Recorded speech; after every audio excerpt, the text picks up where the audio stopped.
Actually, because I would not even say, don't get into breathing before you can do your asanas properly. Understand your body first, then start breathing. Because if you're not comfortable, what your breathing will do to you? Nothing. So he said, first thing you do is ensure you use props. Nobody's saying not to use props. Use health. You align your body. You don't have to stretch your body because even your body, like, your limbs are different. Everyone has different, the length of your body proportions. Proportions are different. Some people have longer arms, some people have longer torsos, some people have longer legs. So proportion is different. So how can you do the same thing? That's what he meant. The 14th century Hatha Yoga. The modern Hatha Yoga is designed in such a way that the 12 poses are given to you, and it is very mild, and they hold the poses, and big breathing is introduced, meditation is introduced, yoga nidra is introduced. That is one good way. The second one is gentle flow. That is vinyasa, gentle vinyasa. Okay, that if you are not too new to exercise and you're comfortable with exercise, you can start with gentle vinyasa. I'm talking about asana practice. Okay, because in that, once you practice that, most of the teachers also include a bit of meditation, a bit of breathing. Deep down, they know that the philosophy yoga will work if they are regular, they're consistent. But that's where the catch is, consistency. Are we able to be consistent? Can we be consistent in our practice? So what does consistency look like within yoga? Is it once, like 3 times a week, or once a day, every day? I think 3 times is a great way to start. Once a week will not work. Personally, I know that it will not work for you.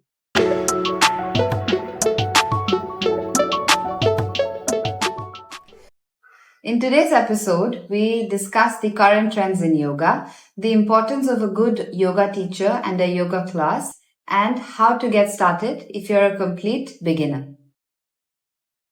Have you ever heard about something called hot yoga? Hot yoga, yes. I've heard about hot yoga. I've heard about goat yoga. I've heard about Kundalini Yoga. These are the things I've heard of. Yeah, sorry, but that's how funny it's become now. Everything, they just add a name and then add yoga to it. And, it's like, that's how it's become. But hot yoga, it used to be called Bikram yoga as well. Now people refer it to more as hot yoga because of some unavoidable controversial issues. So I think that started in Canada, because Canada, the temperature used to be, how Canada can get. So North America the temperature would fall into minus, and I think that is how hot yoga came into existence. So do you know what hot yoga is? Yeah, they raise the temperature of the yoga studio, and you profusely sweat. Exactly. So 105, I think, degree, they maintain that temperature. And you actually go in your bikini or something and practice the whole. It's basically Ashtanga is practiced there, but not maybe as intense, but it's easier when your body is hot. It's more flexible. It stretches. But how good it is, how bad it is like, it depends on the teacher. You need to have a good teacher to kind of guide. Because it is risky. Yes, it is. Yeah. Because of heat exhaustion, I don't know. Yes, a lot of issues that are popping out of it. But we are not authorized to say anything, because, we don't know whether it is what is affecting anyone. But it has to be done with expert supervisions and guidance. It should not be like, you don't kind of start doing that at home or, in a sauna or something. You have to be careful where you practice, and also ensure that the teacher that you go to is like, is trained properly in that particular, before and after, things have to be also maintained. So that is hot yoga. That is how it started. hot yoga. But now it's become even in hot temperatures, people are doing it. That is not somehow, I don't see the reason behind it. In Canada and North America and places where the temperatures are really low, we can understand, but the other things, I don't know. And there's something called the Kundalini Yoga, which also came up. So if you understand anything about the chakra system, we have energy centers in our body. Yeah. Okay. So the energy centers, it's very meditative. Kundalini Yoga is meditative. But again, this is something like, in the ancient world, this was not revealed to everyone, because they were keeping it as some kind of a profound secret or something. It was just because it was something that was not for everyone. Because you have to be careful how you kind of, when in a meditative condition, how you kind of, enhance your energy. You need to be ready to kind of, go through the process. So again, all this comes to good teachers. So you have to ensure that you take classes from good teachers, and specifically if it is specialized. Like if you are going to a neurosurgeon, okay, you will ensure that the neurosurgeon is qualified to do that. You will not go to somebody who has just done a basic medical degree or a pre-medical degree, or just because somebody is good in science and you start doing, because you can't become a neurosurgeon. You have to go through the process of studying, experimenting, learning from and then you become an expert. So the same process for any of these specialized yogas that you do. Unless, of course, it's a mild one, But you never know what condition you are in that particular class. So I personally would advise that, whenever you do any specialized yoga, you should try and understand whether the teacher is qualified enough for that or not. So that Kundalini Yoga is interesting, very interesting. As theoretically, it is very interesting, because you learn the energy centers, you understand how the psychosomatic concepts work in your body, how your body responds to certain traumas, how your body responds to physical ailments, how your body responds to environment, how your body responds to food. So there are a lot of things which actually changes your energy. And when you do a Kundalini Yoga, if it is conducted and guided properly, but again, it all comes down to basics, yeah? We were talking about the 8 limbs of yoga. So we need to follow all that to ensure that we come to the dhyana with the 7th step, where we practice Kundalini Yoga. Okay, so it's a slow build up to there. You can't just start there. Exactly. You can't just do meditation. If you just do meditation without following those previous steps, maybe you will experience something. It might take for a few days, for a few months, you might feel okay, but there are the high possibility that you will get dumped, completely down, because you have no context. Then you just kind of, it's like you're going on a high, and then you have no idea why you're there. Yeah. I'm sorry, but that is the truth, That is how it is happening. There's something beautiful which has come out of it, is power yoga. Okay. I personally also enjoy power yoga. Those who love exercise, those who love, active, those who are physically, active, and those who love physical exercise. Okay, for that power yoga, that is a beautiful concept which has come out of the Ashtanga Vinyasa. It's the same thing. It is just that it's a bit more focused on, muscle building and strength training. So it's extremely, once you do it, you understand. Of course, again, it all depends on it. It's like the gym version of yoga. Gym version. And plus, again, the trainer has to be good. The teacher has to be good. I would, in this power yoga, it's easy to teach. I'm not saying it's difficult to teach, but still, you don't know. Somebody might think, because I've been jogging for 100 years, so I can do power yoga. No, maybe, because you need to watch how their movements are, how their flexibility is. So what are some of your tips? Like if I had to select a yoga teacher, what would you say that we must look out for? See, they need to understand anatomy. A yoga teacher has to be thorough with anatomy. They need to understand the body, physical body. I'm not saying medical. They can't replace doctors. That is wrong thing. Please avoid giving any medical advice. But they need to understand when they see a body, they need to know, what is going wrong with their movement. Because then they can correct it and then they can avoid the injuries. So yoga is not injurious. It's the way it is being done which is injurious. It's like anything else. So that is where, I don't know, people say, oh, we did Surya Namaskar. That's because you've not done it the right way. You have to follow certain that people, somebody like T. Krishnamacharya was not, just whiling away his time.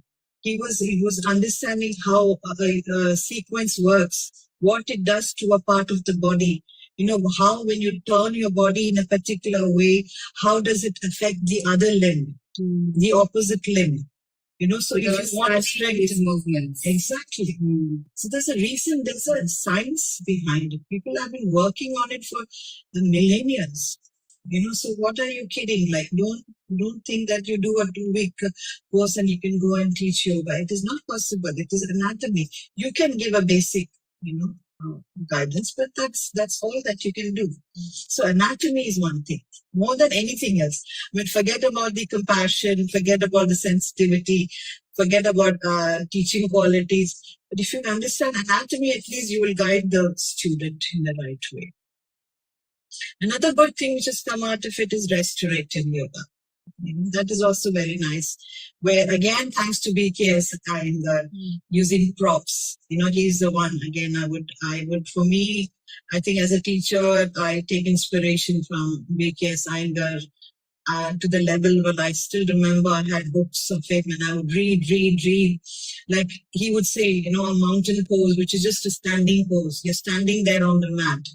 That he could spend hours and hours and hours teaching. Okay, so that is the kind of perfection he, expected from his teachers, from whoever has trained under him, and also like from the student. He's saying if you can't stand in a mountain pose in the right way, what would you like? What is yeah? Because you're putting your time and effort into this. You must do it correctly. There's no point doing it in whatever way you wish to do it. Yeah, there's a reason behind it. Yeah. So if you want to improve your health, if you need to see results, you need to see results. You can't go and just, think that, yoga is something. You see child pose. Child pose is like you can do child pose in 100 ways. Using props, without props, using help, using another partner. You can do it in different ways. So Iyengar has given us all the tips that we need to kind of, ensure any type of body can do any asana. So we should try and use it. So restorative yoga has been very, another good aspect that has developed, and I appreciate whoever does it, taken time. Prenatal yoga is something also I always appreciate, but that again has to be extremely careful. People have to be very careful. Extremely careful. Good if you're not, authorized for it, do not do it. You need to take a special course for it, and plus you need to ensure that the medical doctor has given you permission for it, because you don't know what the condition of your, the way the child has been positioned in the body, or the way it is, or your body how it is. So it's always better to have a medical practitioner, tell you whether you're okay with it, and also a teacher who's been certified for that. Okay, and another one which I think the interesting ones that for me is I would say, okay, which covered Kundalini, we covered power yoga, we covered restorative, we covered prenatal. Is there anything that you have in mind? That Like I said, goat yoga, because it left a lasting impression on my mind. Because it's a visual you cannot forget. People are in yoga poses and there are goats standing on top of them. What could have been the reason why that became popular? No, it's beer yoga. There was something called beer yoga in between. Beer yoga. Beer bottle. Oh. Yeah, so these are things which it's just for the charm of it. I don't know. It's it's boredom. I think I would give it to boredom. When you're going for a class, for a Zumba class, or you're going for a any other class, you want variety. This is human mind. Yeah, you have to variety. Yeah, you get bored. Yeah, and that's exactly what yoga is trying to do. You need to stop getting these five senses are there. You need to ensure that these five, you withdraw your senses. Now you're asking for more variety. Okay, so you're not addressing the root problem. Yeah, you're not addressing the root problem. You're giving it to yourself. Forget everything. You can't call it yoga. Call it some other thing. Don't call it yoga. That's all. Every teacher is trying to say that. Whoever is evolved as a teacher will say the same thing. Don't call it yoga. Call it anything else you want to. So those things, it's better rather, keep it on this side. I might not even want to talk about it because I don't know. Like there might be tomorrow somebody says, no, it's like, it has this benefit. Maybe, yes, it will. But it's the same thing, it is not something that, it's not like rocket science or anything that, they've discovered. So these are of course, the initial ones that I have told you, which in the 20th century, these two people are responsible and they have to be credited for it, is Shivananda Saraswati and T. Krishnamacharya. And from Shivananda, this Bihar School of Yoga, okay, it is still very popular now. It is not as popular maybe as Ashtanga and Iyengar, but it is also very popular. It follows the Shivananda's Hatha Yoga concept of, mild poses, which are very, it's holistic. It's designed in such a way that, the 12 poses are used and it's holistic. And the next one is Iyengar Yoga, which has become huge everywhere in the world. It is one of the most respected type of yoga because of its precision, asana practice. Actually, because Iyengar would not even say, don't get into breathing before you can do your asanas properly. Understand your body first, then start breathing. Because if you're not comfortable, what your breathing will do to you? Nothing. So he said, first thing you do is ensure you use props. Nobody's saying not to use props. Use help. You align your body. You don't have to stretch your body because even your body, your limbs are different. Everyone has different, the length of your body proportions are different. Some people have longer arms, some people have longer torsos, some people have longer legs. Yeah. So proportion is different. So how can you do the same thing? That's what he meant. So you need to align your body in such a way that you can do that pose and it's effective. Okay, if you're doing a warrior, make those adjustments on the mat. Even if you don't use the props, use adjustment in the mat so that you ensure you get the benefit of that particular asana. And what benefit that particular asana can give you, they're usually the teacher who's going to tell you because they have learned it. Yeah. So Iyengar is definitely a very popular one. Okay, Ashtanga is Mysore. It is still very strongly being followed in the Mysore school.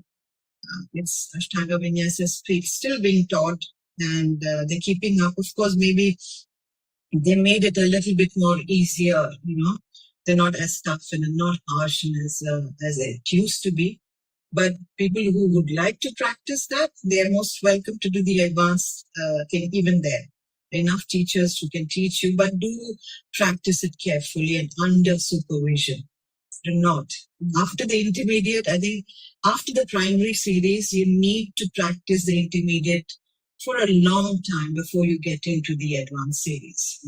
Again, under the teacher, you practice. If you are passionate about it, go ahead, but do it under supervision. So, for example, if I want to start yoga, okay, which type of yoga do you suggest is the most beginner friendly, or it's easier to understand? For a complete beginner who's never done yoga, who doesn't know much about yoga, where should one start? Okay, so there are people who give you Hatha Yoga. Like, as I said, Hatha Yoga is basic, which is designed in such a way. The new Hatha, modern Hatha Yoga, we're not talking about the 14th century Hatha Yoga. The modern Hatha Yoga is designed in such a way that the 12 poses are given to you, and it is very mild, and they hold the poses. And with breathing is introduced, meditation is introduced, yoga nidra is introduced. That is one good way. The second one is gentle flow. That is vinyasa, gentle vinyasa. Okay, that if you are not too new to exercise and you're comfortable with exercise, you can start with gentle vinyasa.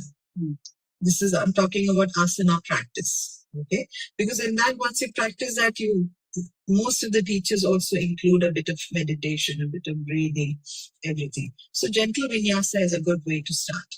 Hatha yoga and gentle vinyasa. So I would always suggest Shivananda yoga. That is a main thing in Hatha yoga. But people you won't see classes advertised as Shivananda yoga, because that is only done by those particular schools.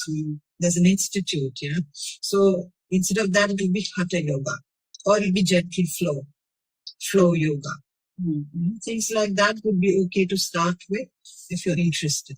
First, start with asana. There's no harm in starting with asana, but don't stop there. Then it becomes only exercise. If for a year, 2 years, 3 years, you're still only practicing asanas and you don't understand breathing and you don't understand your internal, what is happening inside your body and inside your mind, then you're just exercising. Okay, you're not evolving as a yogi. So try a little bit more, put in a bit more effort when you do that, because it's only when you start practicing you'll understand the depth of what this particular science gives us. It is amazing. It gives you amazing results. And what is your style as a yoga teacher? So that is what I'm saying. I started with Shivananda. That was my first introduction to yoga, because I found the theory part, extremely interesting. He teaches the whole thing had been covered, whether it is the prana, your the koshas, that is your different layers of the body that you have, and the breathing, which were very gentle, normal breathing, not too strong, not too intense, and then the poses also were like, quite comfortable. So I started with that.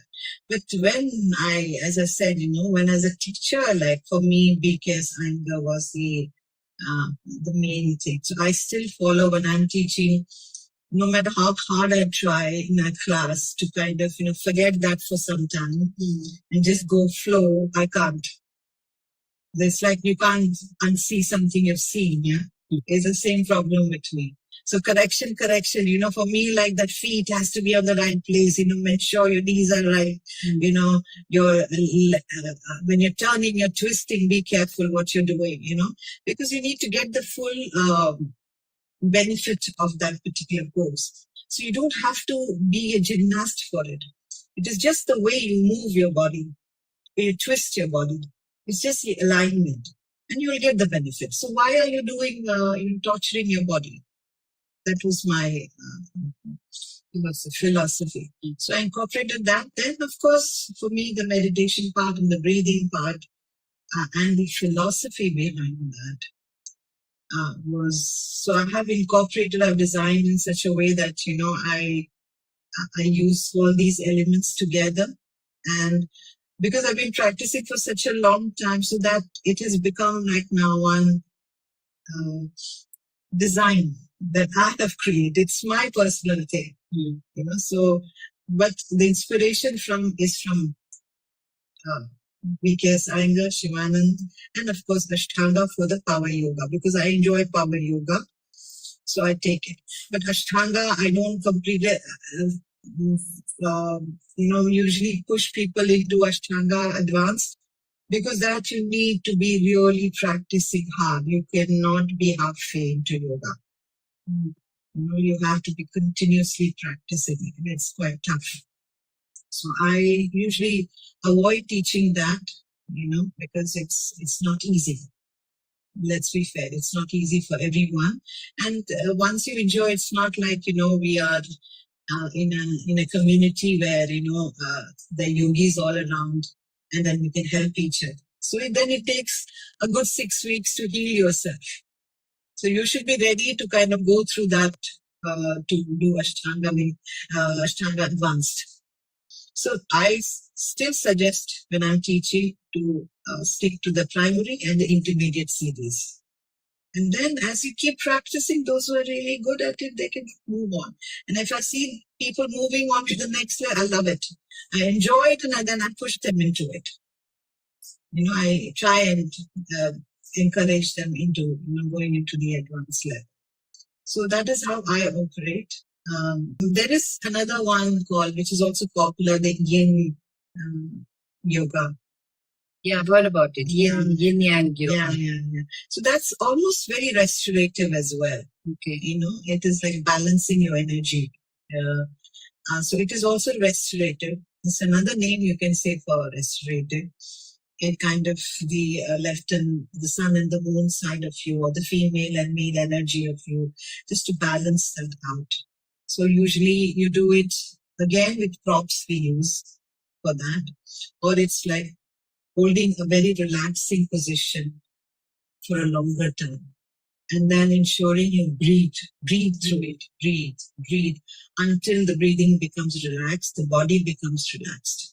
So it's holding those poses for a long time, gradually moving on to the next pose. So it's maybe you cover maybe 5 or 6 poses in a half hour, 40 minutes class. Usually it's preferable to have a half hour class. But then if you are doing a breathing and ending with meditation and all, it goes to around 60 minutes. But usually the main class would be around 30 to 35 minutes. Where you just choose 5 poses, and then you just work on that, using props, using breathing. You relax the body. It's great for trauma relief. To release your trauma in your body, things which you are not aware of. So I love it. I usually incorporate it in my classes whenever I can. So in my meditation classes also sometimes I incorporate it. So I love it, and that's what's another one that I think is something that has come out of yoga, which is beautiful. And I wouldn't mind it being called yoga. So clearly yoga has not stopped evolving, yeah?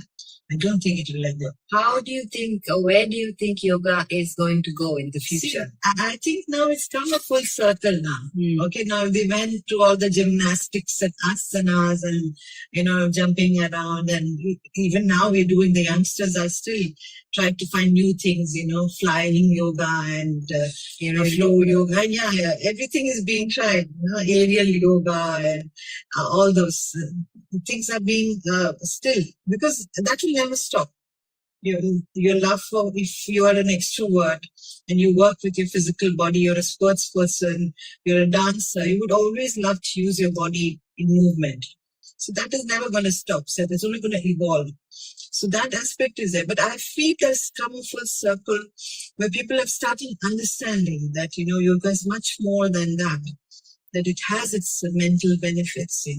It can be used to create balance in our day-to-day life. To give us that some semblance of control over our lives. So that is where it is right now. So that is being just kind of discovered, and people are still testing waters, between therapist and yoga and meditation and retreats and this and that. People are testing water, but they understand. Deep down, they know that the philosophy yoga will work if they are regular, they're consistent. But that's where the catch is, consistency. Are we able to be consistent? Can we be consistent in our practice? So what does consistency look like within yoga? Is it once, like 3 times a week, or once a day, every day? I think 3 times is a great way to start. Once a week will not work. Personally, I know that it will not work for you. Like people like me have been doing yoga every day when we were younger. That is why, like today, I can do. So now I can relax and say, okay, I'll do an asana practice 3 times a week. Because I'm getting older also, I prefer to do slower exercises. Okay, because I know what, again, all the teachers have taught. Even Krishnamacharya said he was upset with BKS Iyengar because he said, like, you're focusing too much on the body. But he has done a service to humankind, so I wouldn't take it away from him. So the same thing, like, so you need to at least have 3 days of asana practice to begin with. Because if you don't have asana practice, how do I make you sit and breathe or meditate? It's not possible. And asana practice, not those intense ones. Something which is releasing your trauma, releasing your pain, releasing your stiffness, releasing the stress that is there in your body. Ensuring that the circulation in your body, there is respiration happening in your body. Then I can take you, maybe, as a teacher I'm talking, I can only talk for myself, I cannot talk for others. Then I can take you as a teacher forward, taking and making you more independent. It's not that you have to, lifelong you have to go for class, but I still go. If I go to another state, another country, another place, wherever it is, I love going for somebody else's classes. I'll go right at the back and then enjoy the classes. It's such a relief not to be in charge. It's such a relief to practice yoga in somebody else's class. You can goof up, you can make mistakes, you still are okay, you don't go the whole way, it is fine, and you enjoy the class, and you have time for yourself. So I do it even today. If I go somewhere, I go first because that person might not know I'm a teacher. I'm happy with that. I go behind, and do my thing. Especially when I go through challenges in my life. I've seen that I've gone through my ups and downs whenever I go through it. And when I go for my yoga class, I'm not at my best. So when I go and I practice in somebody else's classes, I start feeling better. It takes me maybe a couple of months, maybe few 6-7 months. But I know that I regain my confidence, I regain my strength, and take it forward. So that is how everyone has to do. I'm just normal as everyone else is. Okay, I'm not claiming to be a yogi or anything. I'm just as normal as any ordinary person who comes for my classes. Yeah? So the consistency is that. You need to know that yoga works for you, and you need to ensure that you at least attend 3 times a week, no matter what. And if you're taking a long break, come back, take your time. Take 1 couple of weeks to just get back, do it slow, enjoy it, and then take it to the next level. So it's never that you stop and then you can't reset. The body has a memory. So it knows its asanas, it knows what needs to be done.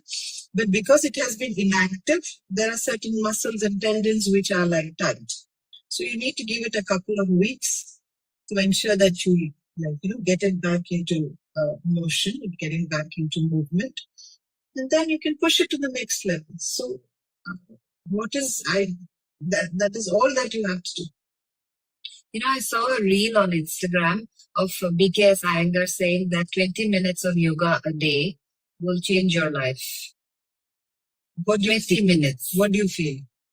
I mean, I think what he's saying is completely true. Because just 20 minutes, that's all. It's, you can do it at any time. Yeah. But it will put you in the right frame of mind. It will calm your brain down.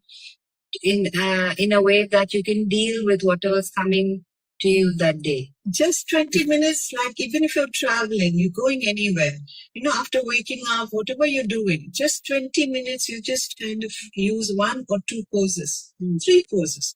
Just do that 3 poses. So that when you come back and you are in a steady, back to your routine, you're not starting all over again. So that's all you need to do on a personal level. And then go for I still prefer that everybody goes for a class. Of course, because, for me, when I got into yoga, I'm not really into yoga, but when I tried to get into yoga, I was watching YouTube videos trying to do what they were doing.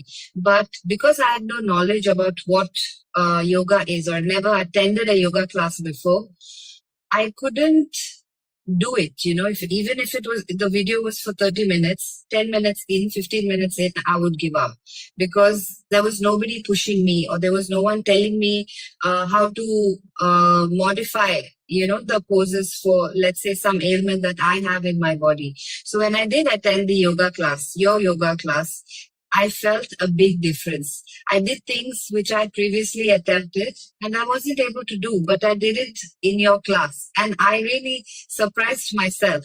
So now it's interesting, now I'm more interested. Now I'm like, okay, let's see what else I can do. Because I never thought I could do a Surya Namaskar or the upward dog. I never thought I had the strength to do it, but I did it. So it's quite interesting. And a yoga class makes all the difference. Yeah, exactly. When I told you, when I went to, I did my Iyengar with one of the teachers who had studied under Iyengar. I went to him and the first thing I told him is, I can't do headstands. I can't do headstands. I'm scared of doing headstands. So he started smiling, he said, okay, give it time, it'll happen. And so we used to have these practice sessions before the class. Okay, there would be. So there'll be all be other students who are there, who have been practicing, who've been doing. So they give those little tips. So they give you tips. Okay, do it this way, do it that way. You get confident. So even if I have to ask for his help, I have to reach somewhere. I can't go completely as a novice and ask him to help me to get into headstand. So I had to practice few days. I used to ask tips from them. They were advanced students. So I would ask and then did. And then one day when I said, okay, today I'm ready, I told him I think I can you help me with that? I gave him a little request. I requested him. And I went against the wall and I did it too. And I went up. And it was one of the best moments of my life. And he also was surprised because I was so scared initially. So he was surprised that I did it. He didn't know the background work that I did, for that. So he had a little smile on his face, but he was also surprised that I did it. So that's what a class does to you. It inspires you. The other people who can do something, they give you tips. They've gone through the same problems. So they give you tips as to how to kind of move your body. So it's nice to come in a class and, interact and take from each other and then grow as a yogi. Yeah, great, wonderful. I think, can we get into, I just would like to ask you into the segment that remember we were doing. Yes. Let's see what we have here. I have the Mind Bender Challenge. Mind Bender Challenge. Okay. Are you ready for it? Yes, I'm ready. And please, I just want to remind everyone again, it's not just me answering the questions. It's also all of you. So please let us know in the comments the answers to all the questions that Shubha is asking. Yes. So, which form of yoga emphasizes selfless action and duty as a way to attain spiritual enlightenment? I'll give you options, okay? Bhakti Yoga, Karma Yoga, Raja Yoga, Jnana Yoga. So I think it's Karma Yoga. Good, I'm glad you're listening. Okay, the second one, okay? What is the final stage for a yogi's training? Okay. Options. Yeah. A. Niyama. B. Samadhi. C. Pratyahara. D. Dharana. I think it's Samadhi. Yeah. Wonderful. Okay, Sneha, you're learning now. Yeah? You're quick. Which is the base text for yoga philosophy? The last question. Okay. Okay. Options. Hatha Yoga Pradipika. Okay. Garanda Samhita. Okay. Patanjali's Yoga Sutra. And Shiva Samhita. Okay, I think it's Patanjali's Yoga Sutra, yeah? The red thread of yoga.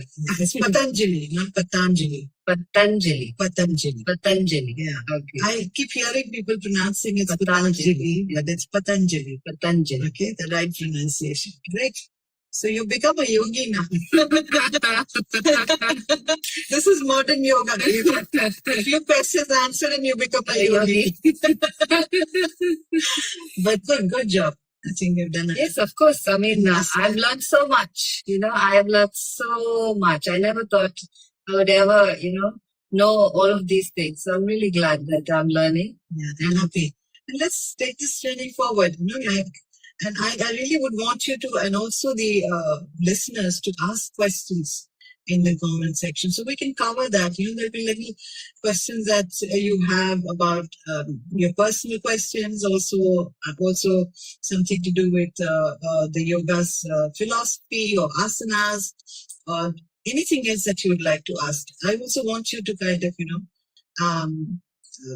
ensure that you ask a few questions so that, it'd be nice to kind of have a conversation about it and, let's see what comes out of it. Because even I don't know sometimes, sometimes I have these questions and, it kind of, creates an excitement in me. Because I love this subject. I love this whole yoga concept. For me, any question is like, even if I don't know it, I'm still happy to kind of, find an answer to it. Mm. So let's take this forward. Let's take this journey forward. Yeah, definitely. So please let us know if you guys have any questions, and we'll see you in the next episode. Thank you. So guys, thank you so much for tuning into the Yogue Body and Mind podcast. If you like what you've just heard, please visit us on our website www.getyogue.com and follow us on all our social media platforms for more content just like this. Please like, subscribe, share and comment any questions that you might have for us. Also, don't forget to turn on the bell icon so you never miss any of our future episodes. Thank you once again and see you next Wednesday.